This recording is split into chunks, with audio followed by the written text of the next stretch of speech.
বাবার বাড়িতে বসে বসে খেয়ে আমি দিন দিন মোটা হয়ে যাচ্ছি। হ্যাঁ, বাবার বাড়িতে বসে বসে খেয়ে আমি দিন দিন মোটা হয়ে যাচ্ছি, এটা ঠিক। বাবার বাড়িতে যেগুলো কাজ করতে লাগে, নর্মাল কাজ যাকে বলে, সেগুলোই আমি করি। আর একটা কথা কি বলতো, বাবার বাড়ি আর শ্বশুর বাড়ির পার্থক্যটা কি বলতো?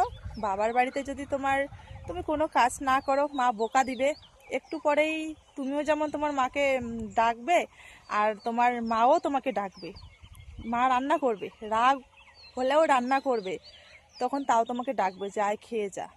কিন্তু শ্বশুর বাড়িতে তুমি যদি রাগ করে রান্না না করো, কেউ রান্না করবে না। যদিও রান্না রাগ করে কেউ করে ফেলে, তোমার শাশুড়ি যদি করে, তোমাকে কখনো ডাকবে না যে এসে খেয়ে যাও, ভাত বেড়ে রেখেছি খাও। কিন্তু একটা মা কি করে, মেয়ের কষ্টটা বোঝে, কিন্তু শাশুড়িগুলো কখনোই বোঝে না। একটা মেয়ে বাবার বাড়িতে মুখের উপর বলে দিতে পারে যে আমি রান্না টান্না করতে পারবো না। আমি যেমন বলে দিই আমার মাকে, মাঝের মধ্যে আমি রান্না করি, আর প্রায় সময় আমার মাই রান্না করে। আমার মা কোনোদিন আমাকে বলে না যে তুই রান্না টান্না কিচ্ছু করিস না। মা যদি রান্না করতে ভালো না লাগে আমাকে বলে আজকে তুই রান্না কর, তখন আমি রান্না করি। কিন্তু শ্বশুর বাড়িতে যদি আমি থাকতাম, তাহলে তো আমাকে রান্না করতেই হতো। আর এরকমটা না, আমার শাশুড়ি যখন আমি ওইখানে ছিলাম, যখন আমার শাশুড়িদের সাথে আমরা একসাথে ছিলাম, তখন আমি যদি 2-3 দিন রান্না করতাম, তাহলে আমার শাশুড়ি তারপরের দিন রান্না করতো, নিজেই বলতো যে আজকে আমি রান্না করব। কিন্তু অনেক মেয়ের ক্ষেত্রেই আমি দেখছি, ঠিক আছে, অনেক মেয়ের ক্ষেত্রে দেখছি যে বিয়ে হয়েছে, মানে বাবার বাড়িতে যে মেয়েটা কাজ করতো না, আদরে থাকতো, মানে সব সময় নিজের ইচ্ছে মতো যা কিছু করতো, কিন্তু বিয়ে হওয়ার পর সেই মেয়েটা অনেক কষ্টে আছে, ঠিক আছে। সে রান্না না করলে কেউ রান্না করে দেবে না।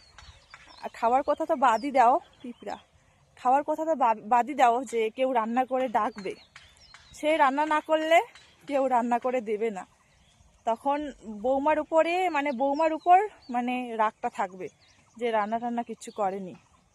বরটাও তখন বউটাকেই দোষ দিবে যে তুমি রান্না করোনি, কিছু করোনি। মানে বউটা যদি বাবার বাড়িতে আসে, তখন ওদের শুরু হয়ে যায় বাড়ি আসবা কবে, বাড়ি আসো, বাড়িতে এতগুলো কাজ। কিন্তু যখন তুমি বিয়ে করো নাই ভাই, তখন তোমাদের বাড়ির কাজগুলো কে করেছে? তখন তোমাকে রান্না করে কে দিয়েছে? তোমাদের বাড়ির লোক, হয়তো তোমার মা। কিন্তু বিয়ে হওয়ার পরে বউ বাবার বাড়িতে আসলে শুরু হয়ে যায় বাড়িতে অনেক কাজ আছে, রান্না কে করবে, না খেয়ে আছি। আমি তো এগুলো বুঝতে পারি না। বিয়ে করলে মেয়েরা হচ্ছে কাজের মেশিন। শ্বশুর বাড়িতে ইচ্ছে মতো কাজ করে দিতে পারলে সবার কাছে তুমি প্রিয় হবে। এটাই মেয়েদের জীবন। মেয়েদের জীবনটা না এতটাও সহজ না, ঠিক আছে। মেয়েদের জীবনে অনেক কষ্ট থাকে, অনেক কষ্ট। নিজের ইচ্ছে মতো কোনো কিছু করতে পারবে না, সবার মন জয় করতে করতে নিজের জীবনটাকেই শেষ করে দেয়। সবার কথা ভাবতে ভাবতে নিজের কথা ভাবতে ভুলে যায় মেয়েটা। তো এটাই ছিল ভিডিও। টাটা।